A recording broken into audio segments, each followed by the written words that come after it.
Bismillahirrahmanirrahim. Uhayyikum bitahiyyatil Islam, tahiyatan khalidah, tahiyatan yukramu biha ahlul jannah.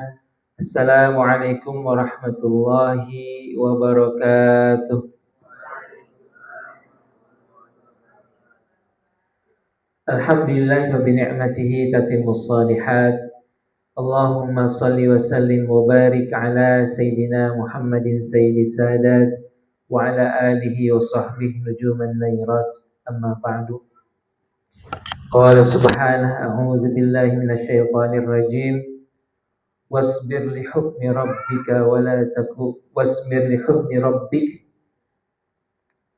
Wa qala aydan wasta'in fulka bi a'yunina. Sadaqallahul azim wa sadaqa rasuluhun nabiyul habibul karim wa nahnu ala dzalika minasy syahidin wasyakirin walhamdulillahi bil alamin. Alhamdulillah, syukur kehadirat Allah Azza wa Jalla. Tentunya karena izin Allah saja kita semua dihimpunkan di tempat yang diberkahi, dimuliakan dan dicucuri oleh rahmat Allah Subhanahu wa taala. Salawat dan salam sentiasa selalu mengalir tak berkesudahan kepada baginda Rasulullah sallallahu alaihi wasallam. Rabbi shrah li sadri wa yassir li amri wahlul 'uqdatam min lisani yafqahu qawli. Allahumma inna nas'aluka fahman nabiyyin wa hifdzal mursalin wa ilhamal malaikatil muqarrabin. Amma ba'du. Yang saya hormati Al-Fadhil Ustaz Nurdin, yang saya hormati asatidz, salam perkenalan dari saya, juga para asatidzah dan juga para talib, para tullab, para hamilul Quran. Azzakumullah yang semuanya dimuliakan oleh Allah Subhanahu wa taala. Insyaallah mudah-mudahan waktu kurang lebih 1 jam ke depan kita sama-sama belajar, sama-sama membuka hati kita untuk lebih mengokohkan kecintaan, mengokohkan azam kita untuk bersama-sama dengan Quran.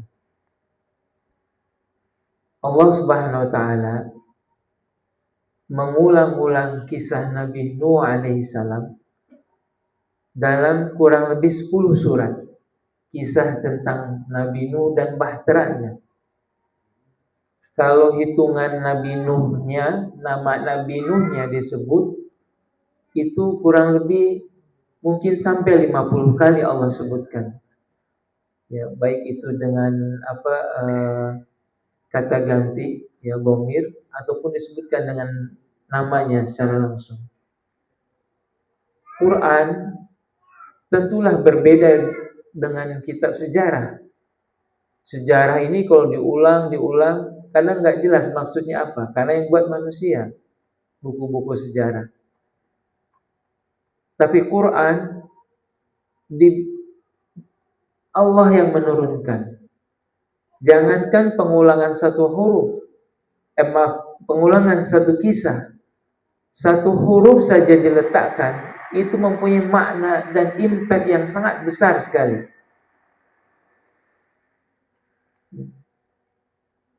Allah Subhanahu wa taala mengulang-ulang kisah Nabi Nuh dalam 10 surat ini, mestilah ada pesannya. Mestilah ada unsur pedagogiknya. Mestilah ada unsur peradabannya di situ. Dan tentu ada unsur tarbiyahnya, pendidikan untuk kita semuanya. Maka kalau kita mentadabburi Quran, ya, menjadikan Quran ini sebagai hudan linnas, ya, juga sebagai pembeda antara yang hak dan batil. Di sini kita merasakan ada satu pesan yang amat kuat dari Allah Subhanahu wa taala, bahwasanya manusia sepanjang zaman harus merefer pada kisah ini. Dan kita yang ada di akhir zaman tentu harus mencoba menggali lagi. Para pencinta Quran yang dimuliakan oleh Allah, semakin kritikal satu urusan, ya semakin besar satu urusan, itu biasanya ya taruhlah dalam pembangunan masjid ini ya, masjid ini. Ini penting sekali. Ketika masjid ini dibangun, dimulakan, itu bukan hanya tukang yang ikut ngurusin. Pembina yayasan pasti ikut turun. Ya, pembina yayasan ikut turun, memperhatikan prosesnya, pencarian dananya, dan seterusnya. Dan Allah Subhanahu wa Ta'ala menunjukkan dalam Quran 3 peristiwa besar dalam kehidupan manusia yang Allah Subhanahu wa Ta'ala sendiri langsung ikut mengawal, memantau, mendukung, ya. Juga memberikan ta'yid, dukungan, juga memberikan riayah, penjagaan, perlindungan. Dalam sejarah peradaban manusia, 3 critical project ini terjadi 3 episode dalam kehidupan sejarah peradaban manusia. Pertama ketika zaman Nabi Nuh, kedua ketika Nabi Musa alaihissalam, ketika baginda Rasulullah SAW diutus. Ya, mungkin sesi kali ini kita insya Allah akan mentadaburi 2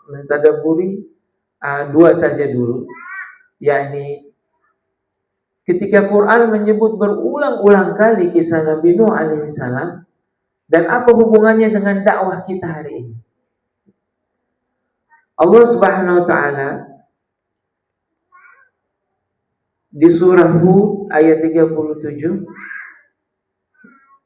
mengabarkan, A'udzu billahi minasyaitonir rajim, wasna'il fulka bi'ayunina wa wahyina wa la tukhatibni fil ladzina zalamu innahum mughraqun. Wasna'i, dan buatlah, ya, al-fulka, bahtera. Bahtera itu apa? Kapal besar, ya. Bi'ayunina, dengan pandangan kami. A'yun dari kata ain, jamak. Bi'ayunina wa wahyina, dan juga wahyu, dan juga petunjuk wahyu kami. Wala tukhatibni fil ladzina zalamu, dan janganlah engkau membicarakan dengan aku tentang orang-orang yang zalim. Innahum mughraqun, sesungguhnya mereka itu semua ditenggelamkan. Sebelum ayat ini turun, ya, di ayat-ayat yang lainnya Allah menggambarkan bahwasanya dakwah itu dimulakan ketika kehancuran sudah sistemik. Jadi masanya Nabi Nuh ini, bayangkan, Allah pernah menyelamatkan entitas kehidupan manusia, menyelamatkan keimanannya. Nabi Nuh diutus berapa tahun dalam berdakwah? 1000 kurang 50 tahun. 950 tahun. Berapa generasi itu? Ya, kalau hitungan generasi ini 1 dasawarsa itu 10 tahun, kalau hitungan kita, ya, mungkin berapa kali itu? Jadi sudah anak beranak, sudah turun temurun, kekafiran itu begitu kuat melekat. Sampai akhirnya, kalau bayangkan kalau seumpamanya masa Nabi Nuh alaihissalam tidak ada banjir yang menghabiskan orang-orang yang musyrik saat itu, apa jadinya sekarang? Ya kita nggak kebayang. Jadi masanya Nabi Nuh ini betul-betul diriset. Zamannya Nabi Nuh ini Allah meriset, menghabiskan orang-orang musyrik, orang-orang kafir, dan yang ada yang diberikan hidup hanya orang-orang yang beriman, yaitu orang-orang yang bersama Nabi Nuh alaihissalam. Jadi ketika Allah memerintahkan Nabi Nuh alaihissalam untuk membangun bahtera, itu adalah satu kondisi yang amat udah kritis, sudah nggak ada lagi. Itu adalah satu keadaan yang akhir dari satu etapa perjalanan. Jadi banjir pada masa Nabi Nuh ini bukan awal sebenarnya, itu akhir. Ya, ceritanya udah cerita bagaimana kekafiran, kemusyrikan, pembangkangan itu sudah betul-betul mendarah daging, ya, sampai menyerap ke tulang sumsum, sudah nggak bisa diubah lagi. Sudah sistemik, betul-betul sistemik. Sampai akhirnya Allah Subhanahu wa taala memerintahkan kepada Nabi Nuh, "Wasna'il fulka bi'ayunina." Jadi mukjizat zaman Nabi Nuh, kalau ditanya apa mukjizatnya? Apa? Zaman Nabi Nuh, mukjizatnya bahtera itu sendiri. Jadi secara zahir, ya, itu adalah memang bahtera, perahu besar, kapal besar. Tapi secara batin itu adalah mukjizat Allah Subhanahu wa taala. Allah menjadikan bahtera zaman Nabi Nuh itu fisikal, tapi fungsinya yang Allah maksudkan adalah untuk menyelamatkan hamba-hamba Allah yang beriman. Dalam catatan, ya, kurang dari 180-an manusia yang beriman saat itu yang ikut bersama Nabi Nuh alaihissalam. Dan Allah Subhanahu wa taala di sini menjadikan proyek Nabi Nuh dilekatkan dengan bi'ayunina, dalam pandangan kami. A'yun, ain. Ya, kalau dalam bahasa Arab dikatakan ala aini. Ya, kalau seperti itu. Kalau seseorang disuruh, ya, kerjakan ini, absyir. Ya, kalau na'am itu level yang iya, bisa jadi masuk telinga kanan, keluar telinga kiri. Iya, na'am. Kalau absyir, udah sungguh-sungguh. Kamu ngomong orang sama orang Arab, gimana? Absyir. Dia menerima sekali, ya. Kalau kita omongin lagi, terus orang Arab itu bilang ala aini. Ala aini. Artinya apa? Oh, ini benar-benar akan diperhatikan omongannya. Seperti itu. Demikian pula dengan proyek Nabi Nuh ini. Wasna'il fulka bi'ayunina. Nuh, buatlah kapal bahtera bi'ayunina. Ya, dalam ayun, dalam, kalau secara bahasa, dalam mata-mata kami. Imam Ar-Razi katakan meletakkan jamak, ya, di ayat ini maksudnya bukan mata-mata, bukan. Ini lita'zim, sebagai satu bentuk pengagungan kepada Allah Subhanahu wa taala. Ayun memiliki makna, kata Imam Ar-Razi, satu kawalan, satu pendampingan yang sangat dekat dari Allah Subhanahu wa taala. Bi a'yunina, seperti itu. Dan dikatakan bi, ada huruf ba di sini, ba-nya ba sababiyah. Apa makna ba sababiyah? Ya, ini memberikan satu dukungan, takyid, dukungan. Bahwasanya dibangunnya kapal pada zaman Nabi Nuh ada misi, bukan zahir, tapi di sini misi batin. Wasna'il fulka bi'ayunina. Kemudian pembangunan kapal ini berdasarkan apa? Dua hal yang Allah jadikan sebagai guidance. Wa wahyina, ya, bi'ayunina wa wahyina. Pertama dalam pengawasan Allah, kedua dalam petunjuk Allah Subhanahu wa taala. Bayangkan saat itu Nabi Nuh alaihissalam, ya, seorang nabi yang nggak punya ilmu apa-apa, tapi Allah yang membimbingnya. Bagaimana dari mana bahannya, kemudian seperti apa batang-batang pohon itu dikupas, dengan alat apa.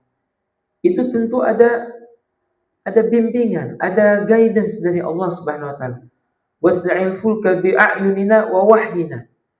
Ya, ini menjadi satu pelajaran bagi kita bahwasanya ilmu itu adalah milik Allah dan Allah akan memberi pada kita ketika kita bertakwa pada Allah. Wattaqullah wa yu'allimkumullah, ya. Maka Allah akan mengajarkan kita semuanya. Wala tukhatibni fil ladzina zalamu. Nah, ini pesan Allah Subhanahu wa taala pada Nabi Nuh. Pesannya apa? Wala tukhatibni fil ladzina zalamu. Jangan dikasih layan. Jangan diberi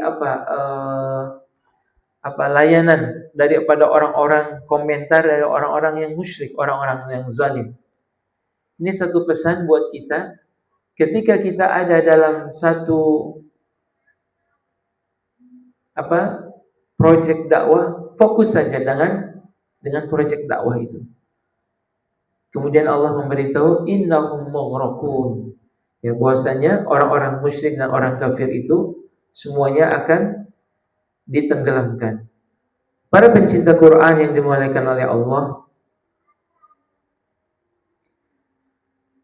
dari kisah Nabi Nuh yang diulang-ulang ya dalam 10 surat yang berbeda, kita juga menjumpai satu ayat di surah Al-Tur ayat 48.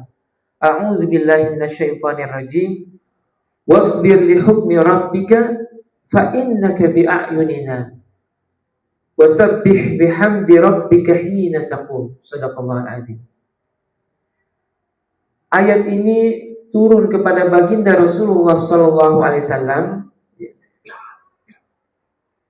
Wasbir, bersabarlah wahai Muhammad, li hukmi rabbika. Kata Imam Ar-Razi, li hukmi rabbika ini maknanya ketika kamu menjalankan misi dakwahmu, ketika kamu menjalankan misi untuk menyebarkan Quran ini, fa innaka bi'ayunina, karena sesungguhnya engkau sama tadi ketika Allah memerintahkan Nabi Nuh alaihissalam, Allah sebutkan bi'ayunina, wasna'il fulka bi'ayunina. Di surah Al-Tur Allah mengulang kembali, ya, wasbir li hukmi rabbika fa innaka bi'ayunina. Ini perintahnya kepada baginda Rasulullah sallallahu alaihi wasallam. Penyebutan dua kata yang sama dari dua proyek yang berbeda ini menjadi simpul betapa dekatnya, ya, betapa kuatnya hubungan antara Nabi Nuh alaihissalam dengan Nabi Muhammad sallallahu alaihi wasallam, ya, dalam satu misi yang amat besar. Kalau zaman Nabi Nuh Allah Subhanahu wa taala menyelamatkan iman, jadi kita ini lahir dari generasi orang-orang yang beriman. Sudah diriset orang-orang yang kafir, orang musyrik itu pada zaman Nabi Nuh. Ya. Tapi perjalanannya sekarang kita sama-sama menyaksikan. Ya, sama-sama menyaksikan kekufuran, kemusyrikan tetap merajalela. Di sini kita juga merasakan betapa Allah sudah memberikan satu upaya, ya, supaya generasi Bani Adam ini, ya, sentiasa ada dalam bimbingannya wahyu. Bi'ayunina di ayat 48 di surah Al-Tur ini, wasbir li hukmi rabbika fa innaka bi'ayunina.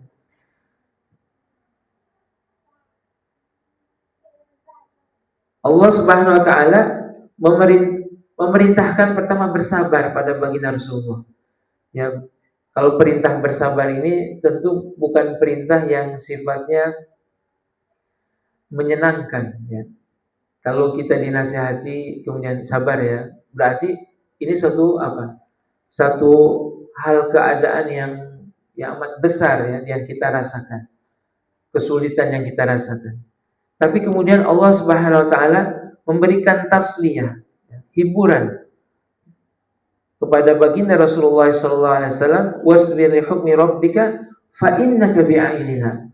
Ya Muhammad, jangan khawatir, bersabarnya kamu ini bi'ayunina, maka sesungguhnya engkau ada dalam tadi pertama riayah, ada dalam penjagaan Allah Subhanahu wa taala, ada dalam pembelaan Allah Subhanahu wa taala, ada dalam perlindungan Allah Subhanahu wa taala. Sama dengan ketika Nabi Nuh alaihissalam membangun kapal.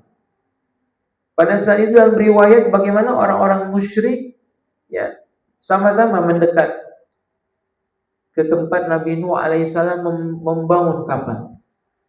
Lihat, Nuh sudah gila dia. Sekarang dia buat kapal di atas gunung katanya seperti itu. Saya tinggal di Timur Tengah kurang lebih hampir 15 tahun. Satu ketika saya ke Oman, ke Jabal Ahbar. Jadi sekitar ketinggian 1000 meter gitu. Di atas Jabal Ahbar ini ada guide turis yang memberikan penjelasan. Ya. Jabal Ahbar ini satu gunung batu tapi hijau, makanya disebut Jabal Ahbar. Ya. Dalam Quran itu sebutan gunung itu dua, Jabal dan At-Tur. Kalau Tur itu gunung yang hijau. Kalau Jabal itu gunung yang gak ada pepohonan. Makanya itu istilahnya Jabal. Tapi ini kompleks, disebut Jabal tapi juga Ahbar. Karena di antara sela-sela gunung batu itu masih ada tanah-tanah. Jadi sehingga pohon-pohon itu masih tumbuh. Di Jabal Ahbar ini ada satu kawasan tempat berliburnya Lady Diana. Ya. Lady Diana mantan istrinya Pangeran Charles. Gitu. Saya naik ke atas, turisnya ngasih tahu. Look at the bottom. Lihat di bawah nih katanya. Di situ ada apa? Ada mumi ikan. Ya, mumi itu kan terbentuk berapa ribu tahun gitu. Jadi mumi ikan di batu-batu itu. Sempat bertanya-tanya, ya, bagaimana ada mumi ikan di atas gunung? Saya tak habis pikir itu. Kalau mumi ikan di tepi pantai, nah bolehlah gitu, paham. Ini mumi ikan di atas gunung batu. Betul-betul itu bukan buatan. Jadi ketika itu terfikir, ya dijelaskan juga. Bayangkan banjir Nabi Nuh kalau sampai setinggi itu, Allahu Akbar. Wajarlah bumi ini memang tenggelam semuanya. Ya betul-betul. 1000 meter itu ada mumi ikan. Ya, mudah-mudahan antum sampai semua ke sana. Itu sebabnya kisah Baitullah yang diriwayatkan Hajar Aswad itu ya ketika banjir itu diselamatkan. Ya, di mana ditaruhnya? Di Jabal Gubais. Nah, kemudian dibalikan lagi, taruh lagi. Itu makanya enggak utuh. Hajar Aswad itu pecah-pecah gitu kan. Baik, kita lanjutkan. Jadi wasna'il fulka wasbir li hukmi rabbika fa innaka bi'ayunina. Dua ayat yang berbeda tapi menemukan satu diksi yang sama bi'ayunina. Ya. Ini memberikan satu pesan bahwasanya dakwah yang berjalan dari zamannya Nabi Nuh sampai Nabi Muhammad SAW ini masih terus bersambung. Dan misi pada Nabi Nuh ini menyelamatkan iman. Misi pada Nabi Muhammad ini adalah penyempurnaan risalah. Kalau zaman Nabi Nuh, mukjizat itu adalah bahtera, kapal besar untuk menyelamatkan manusia yang beriman saat itu. Artinya orang-orang yang gak beriman gak akan selamat saat itu. Maka sebabnya salah satu anaknya Nabi Nuh siapa? Kanaan, dia juga celaka. Di ayatnya ada yang hafal. Ini ada yang hafal juga Ustaz. Pelajar.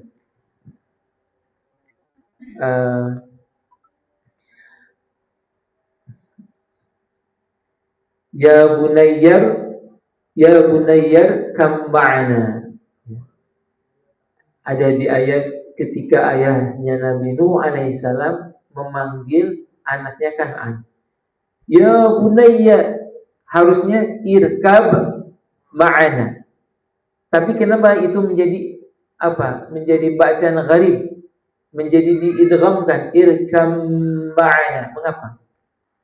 Ya kata mufassir, Allah Subhanahu wa taala mengabadikan getaran hati seorang ayah ketika anak ayah ini membangkang, enggak mau ikut ayahnya.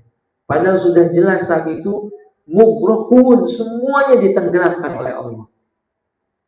Siapa yang enggak bersama Nabi Nuh saat itu, mughraqun, semuanya tenggelam, celaka. Sampai Nabi Nuh menangis, menahan sedih, sehingga itu tadi ya bunayyar kam ma'ana, seperti itu.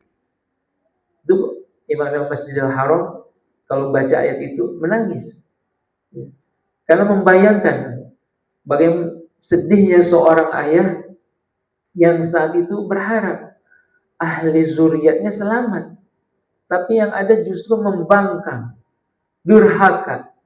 Ya, dia bilang, saya naik lari saja ke gunung ya Abi, itu tinggi, saya akan selamat. Ya kata Nabi Nuh, hari ini nggak ada yang selamat. Hari ini nggak ada yang selamat. Yang selamat yang ada bersama bahtera ini. Yang selamat yang ada bersama setia dengan dakwah ini. Ya. Jadi ayat wasna'il fulka bi'ayunina wa wahyina wa la tukhatibni fil ladzina zalamu innahum mughraqun ini, dan kisah ini diulang 10 kali oleh Allah Subhanahu wa taala supaya menancap kuat di hati kita. Kalau zaman Nabi Nuh mukjizat itu Quran, zaman Nabi Nuh mukjizat itu adalah kapal bahtera, maka ketika Allah berpesan pada baginda Rasulullah, wasbir li hukmi rabbika fa innaka bi'ainina, ya Muhammad, sabar terus. Wasbir, apa makna sabar? Sabar itu amsaka, menahan. Wasbir li hukmi rabbika fa innaka bi'ainina, bersabar, engage, terus membersamai, menjalani ketetapan Allah ini, terus menerus setia di jalan Quran ini. Fa innaka bi'ayunina, maka sesungguhnya engkau ada dalam a'yun kami. Ya, tadi yang a'yun yang pertama, bi'ayunina yang pertama maknanya apa? Riayah. Riayah itu apa? Perlindungan, kasih sayang, penjagaan, pembelaan. Kemudian apa yang kedua? Bi'ayunina ini bermakna, kata Imam Ar-Razi, juga tarbiyah. Dididik kita, dibina, diarahkan. Bi'ayunina ini juga bermakna ta'yid, dikuatkan kita, dikokohkan di jalan dakwah ini. Jadi sekarang kita mulai terbuka memahami, oh maksudnya Allah Subhanahu wa taala mengulang-ulang kisahnya Nabi Nuh alaihissalam, ya, supaya itu menjadi satu bekalan untuk kita, bahwasanya setiap dakwah itu pasti akan menemukan tantangannya, menemukan setannya masing-masing dakwah itu. Setiap zaman dan setiap keadaan akan menemukan, ya setiap nabi, ya kalau zaman Nabi Nuh itu ada banjir, Ya ada, kalau zamannya ya azab-azab itu setiap zaman ada porsi-porsinya masing-masing. Artinya istilahnya setiap zaman ada banjirnya masing-masing. Ya, kalau zaman Nabi Nuh ya banjirnya bahtera ya air. Manusia betul-betul tenggelam. Kalau zaman sekarang manusia banjir dengan apa? Materialisme. Ya, dengan kehidupan gaya hidup, ya dengan gaya hidup, dengan kecintaan pada dunia, dengan berbagai hal keadaan yang kita rasakan saat ini. Kalau zaman dulu orang itu jahil karena kebodohan, betul-betul bodoh. Tapi sekarang orang jahil karena teknologi. Orang bisa tersesat karena teknologi. Jadi orang bisa ateis karena teknologi. Ini terjadi sekarang. Ya. Maka Allah Subhanahu wa taala memberikan satu tuntunan bagi kita. Ya, ketika zaman Nabi Nuh alaihissalam orang itu selamat bersama-sama dalam bahtera, dalam kapal, maka zaman Nabi Muhammad SAW mukjizatnya adalah Quran. Bahtera kita ini adalah Quran. Fa innaka bi'ayunina. Maka siapa yang tidak bersama dengan Quran, dia akan tenggelam. Bahasa lain tenggelamnya itu tadi, tenggelam dengan hedonisme, materialisme, ya kehidupan kehidupan bebas seperti itu. Ya, sehingga ini yang menjadi satu tazkirah buat kita. Hidup ini pilihannya itu tadi. Seolah Allah ingin sampaikan pada kita satu pesan. Kalau kamu nggak bersama Quran, maka kamu akan tenggelam. Wasbir, bersabarlah kita bersama Quran, bersama menjalani jalan dakwah ini. Maka dakwah ini kalau kita misalkan kepada masa Nabi Nuh, dakwah ini adalah bahtera, bukan perahu kecil. Dakwah ini adalah perahu besar, ya kapal besar. Di dalamnya diperlukan kaki tangan kapal, awak-awak kapal. Di dalamnya diperlukan agen-agen yang mengajak orang-orang untuk sebanyak-banyaknya naik ke dalam kapal supaya sama-sama selamat. Artinya dakwah ini mengajak sebanyak-banyaknya orang untuk bersama dengan Quran ini. Jadi kalau kita sekarang ada bersama Quran, baik para pengajar Quran, para penuntut ilmu Quran ini, saat ini kita sebenarnya sedang ada dalam itu tadi, proyek besar ini, bahtera ini, Quran ini. Ya, kita ini menjadi orang-orang yang sebisa mungkin menjadi kaki tangan yang menjemput, mengundang sebanyak-banyak orang supaya naik bersama-sama di bahtera ini dengan Quran ini. Kemudian Quran ini juga menjadi satu simbol dari keadaan siapa yang bersama Quran, maka dia akan bi'ayunina. Dia ada dalam pengawasan Allah Subhanahu wa taala. Dia ada dalam pandangan Allah Subhanahu wa taala. Apa untungnya sentiasa berada dalam pandangan Allah? Berada dalam pandangan Allah tentunya dia ada dalam penjagaan Allah Subhanahu wa taala, riayah. Dia akan sentiasa dikuatkan. Maka ketika kita berdakwah dengan Quran ini menghadapi cobaan, menghadapi tantangan, ingatlah ayat ini. Fa innaka bi'ayunina. Ya. Kalau ayat ini kita tadabburkan, fa innaka, maka sesungguhnya engkau, yang dhamirnya mukhatab, orang kedua. Sesungguhnya engkau, begitu dekatnya kita dengan Allah Subhanahu wa taala. Bi'ayunina, ada dalam penjagaan Allah. Jadi susahnya kita Allah tahu. Resahnya kita Allah tahu. Ya, ini yang menjadikan kita ada dalam keadaan yang sentiasa dalam cucuran rahmat Allah. Rahmat itu adalah ketika mudahnya kita menjalankan ketakwaan, yang mudahnya kita menjalankan ketaatan kepada Allah Subhanahu wa taala. Ya, maka di sesi pagi ini kalau disebutkan bahwasanya ar-ruh junudun mujannadah, setiap roh itu akan saling menguatkan. Maka saya berharap hadirnya saya di sini para asatidz, para hamil Quran menguatkan saya di jalan dakwah ini.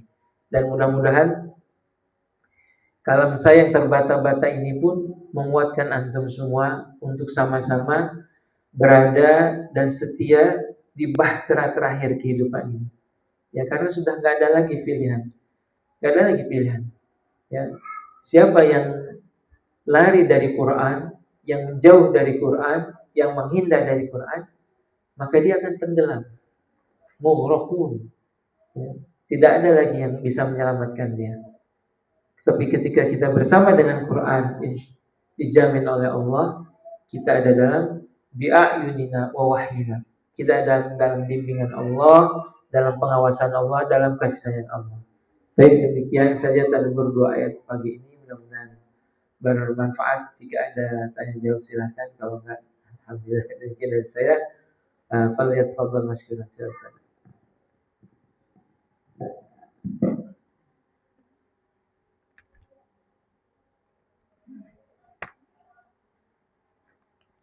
Saya. Alhamdulillahirrahmanirrahim. Jazakumullah khair Ustaz. Masya Allah, ini baru 2 ayat, masih berapa ayat lagi? Nanti mudah-mudahan gak bosan ya. Masya Allah, ini tazkirah buat kita semua berada di bahtera terakhir kehidupan ini.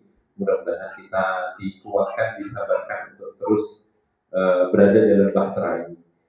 Teman-teman sekalian, para asatidzah, para santri, silahkan. Ini mumpung Ustadz memberi kesempatan untuk bertanya, silahkan bertanya kaitan dengan materi kita hari ini. Mudah-mudahan bisa semakin menguatkan kita. Ada? Saudara sekalian,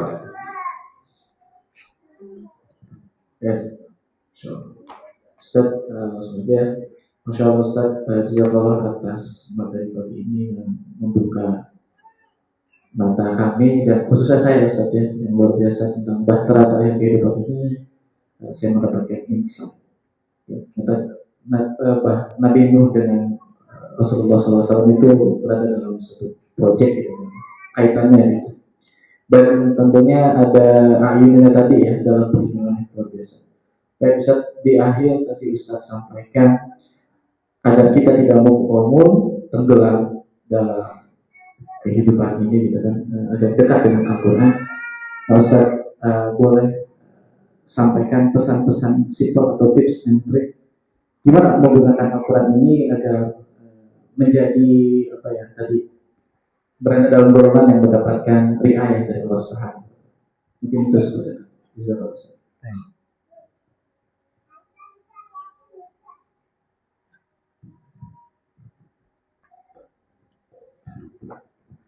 Bismillahirrahmanirrahim.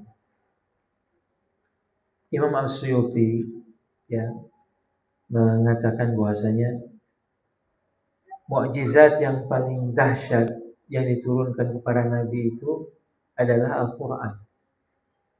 Quran ini setiap mukjizat diturunkan sesuai dengan perkembangan manusia saat itu. Zamannya Nabi Nuh ya seperti itu. Mukjizatnya bahtera ya langsung ditunjukkan oleh Allah, menyelamatkan jiwa orang-orang yang beriman. Zamannya Nabi Musa perkembangannya saat itu intelektual manusia itu memahami sesuatu yang magic. Maka ahli sihir saat itu banyak, tukang tenung.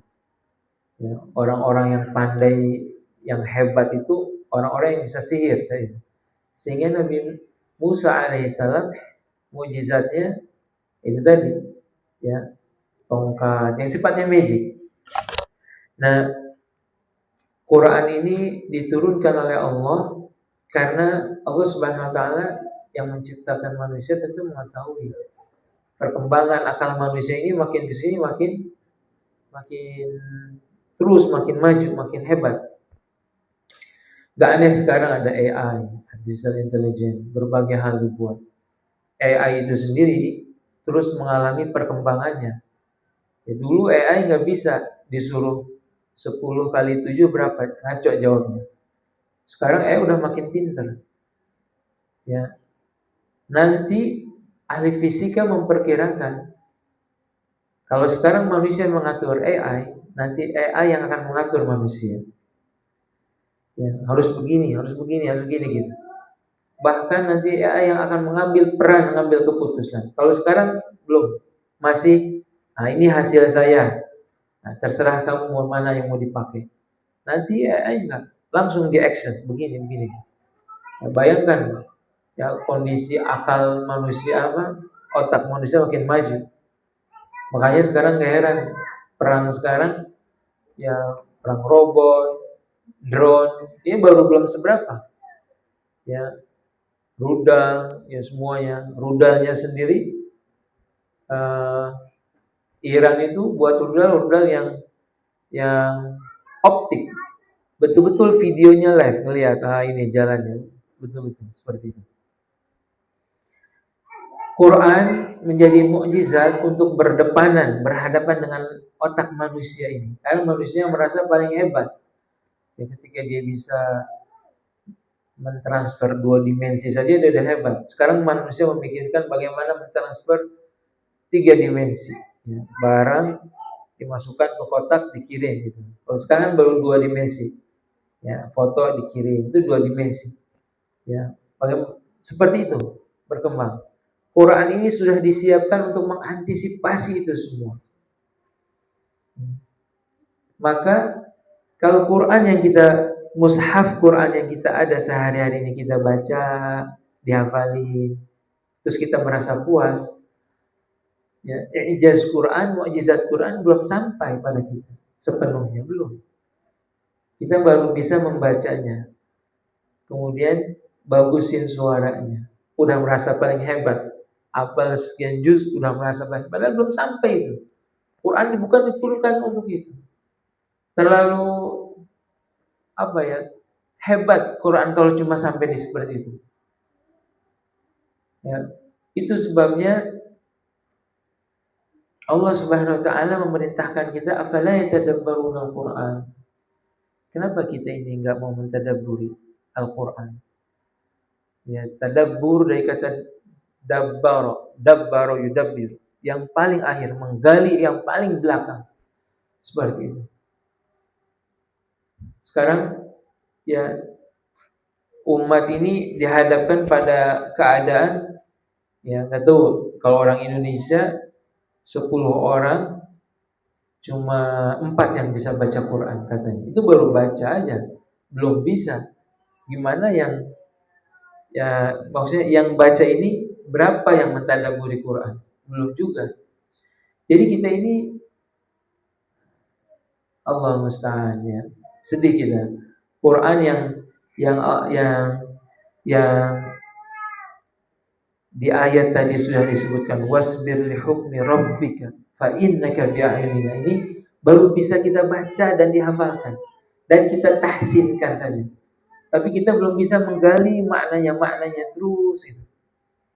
Karena setiap tadabbur yang kita gali maknanya itu juga akan memberikan satu pencerahan dalam kehidupan kita.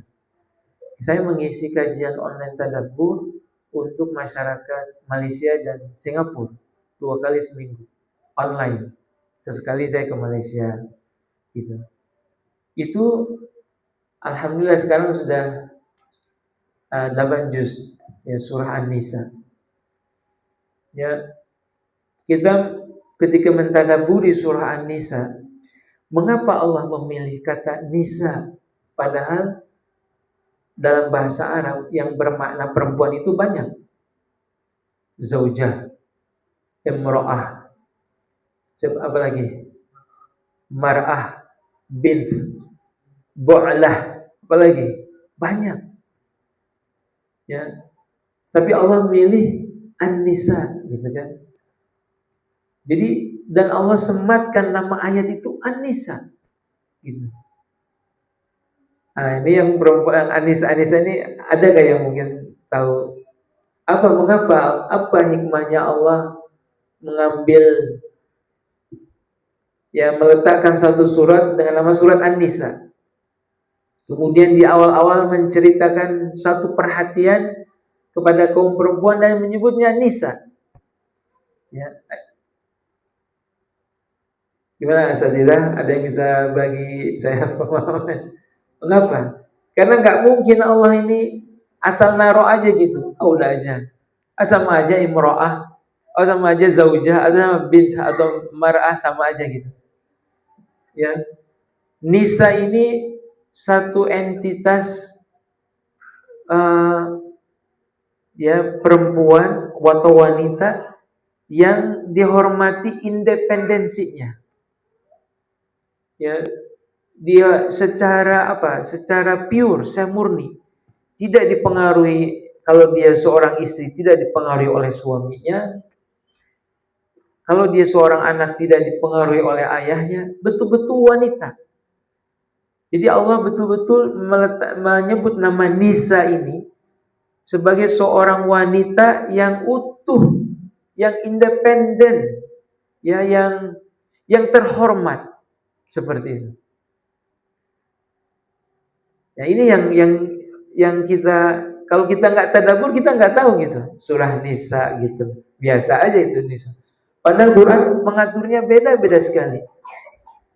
Ya, ini yang kita itu malas untuk ke situ. Padahal kitab tafsir itu sekarang mudah didapat. Nih saya ada website namanya App Tafsir, application tafsir. Jadi nggak mesti harus bawa kitab kuning banyak-banyak, sebegitu bererotnya gitu. Ini Al-Bahith Al-Quran tafsir.app. Di sini mufassir dari Imam Tabari, Ibnu Katsir, Qurtubi, Baghawi, ya, Imam Al-Alusi, Imam Ar-Razi, Imam Biqai, ya, Imam Ibnu Ashur, Imam Zamakhsyari, banyak sekali di sini. Ya, tinggal klik saja. Nah, ini ada harokatnya. Tinggal dipahami gitu.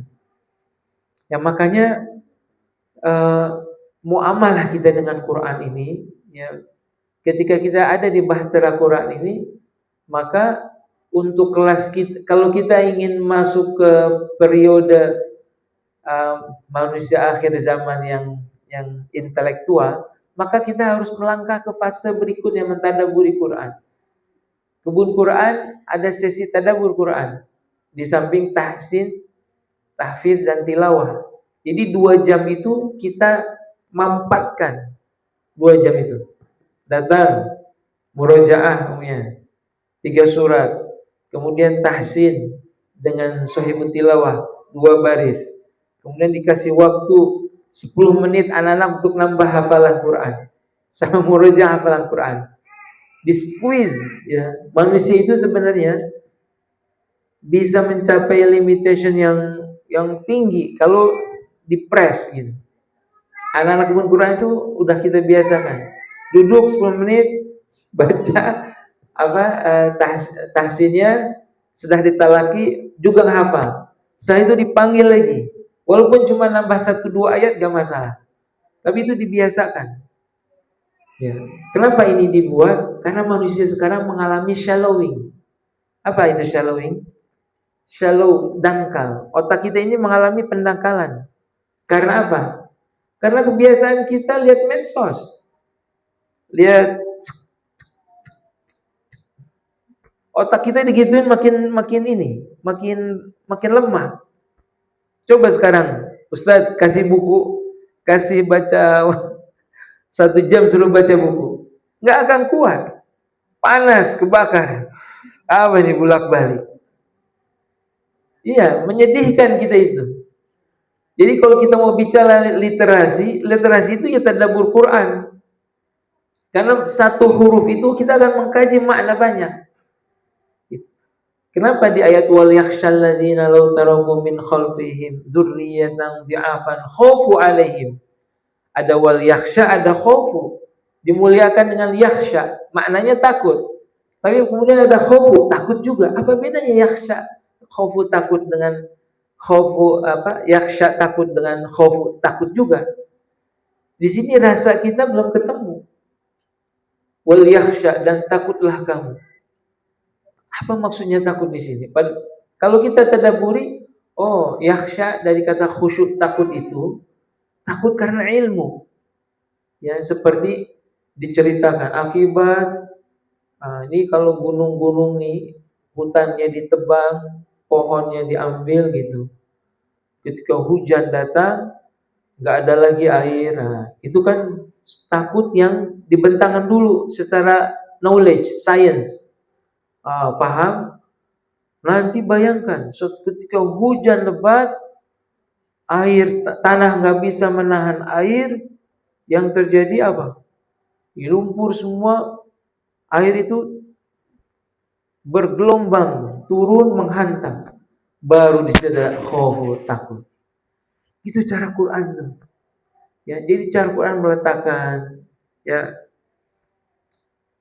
menarik sebenarnya dalam mengkaji tadabbur Quran. Maka interaksi dengan Quran ini harus kita total, ya. Kalau kita ingin sama-sama merubah peradaban, harus dibongkar metodologi kita. Watslu alaihim ayatihi wa yuzakkihim wa yu'allimuhul kitaba wal hikmah. Jadi ngajarin Quran itu harus tepat para asatidzah. Watslu alaihim ayatihi apa? Bacakan ayat Quran, talaki. Wa yuzakkihim, tilawah. Karena dengan tilawah ketika kita baca Quran, ini sebenarnya sedang mencuci jiwa kita. Ya. Kita baca Bismillahirrahmanirrahim, dibongkar nih kotoran-kotoran di hati kita. Seperti itu. Wa yu'allim ayati wa yuzakkihim wa yu'allimuhumul kitab. Diajarkan, diilmui yang apa yang terkandung dalam Quran ini, wal hikmah, dan pengajarannya. Nah, makanya di Quran kita punya kurikulumnya 4T. Tahsin, tilawah, tahfidz, ta'dib. Mengajarkan ta'dib. Apa itu ta'dib? Ta'dib itu secara singkat adalah disiplin. Makanya Ma'had ini harus ada disiplin. Disiplinnya memenuhi 3 hal. Apa itu? Ruhiyahnya, jasadiyahnya, ya. Kemudian apa lagi? Hatinya. Ruhiyahnya, jasadnya, akalnya. Ya, jasadiyahnya ta'dib apa? Olahraga supaya badan sehat. Kemudian jasa akalnya apa? Ya ini, dengan belajar science, belajar, ya, seperti itu. Kemudian membaca, literasi, berhitung, itu menguatkan akal kita. Karena yang bisa mentadaburi dengan bernas itu yang akalnya cerdas. Kalau bodoh nggak bisa, susah menggali makna lebih dalam lagi. Maka kita harus, Quran ini kalau kita terus menerus belajar Quran, tadabburi, kita akan makin tajam, akan makin pintar. Menghafal itu melatih sisi kognitif kita. Ya. Menghafal itu C1 istilahnya, kognitif kalau dalam ilmu pendidikan. Ya kan? Ya, jadi itu tadi Ustaz, ya. 4 ini harus ada dalam silabus dari materi dakwah kita, dakwah Quran kita. Ya, itu yang bisa saya sampaikan.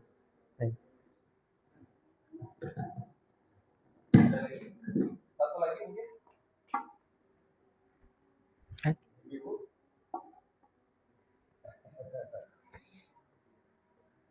Baik. Dari santri ada?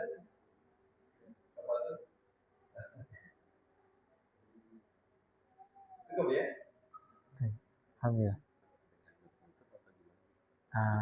Cukuplah.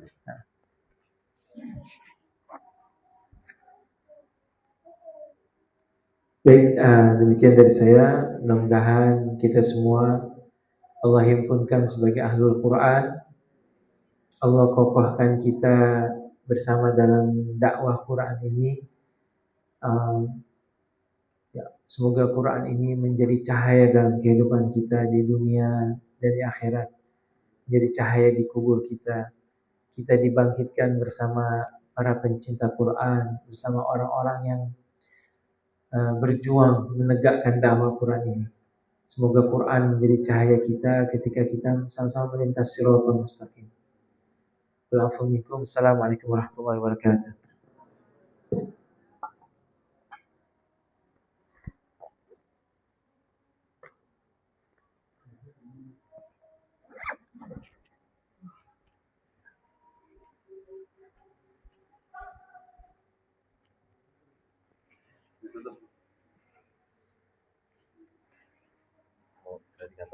Ada pulang aja. Semoga apa yang disampaikan Saya izinin, oleh beliau ya, bisa siap. menginspirasi kita dan ilmu yang dibawa bisa bermanfaat bagi kita. Kami mohon maaf apabila terdapat kekurangan sama ada langsung. Wassalamualaikum warahmatullahi wabarakatuh. Bisa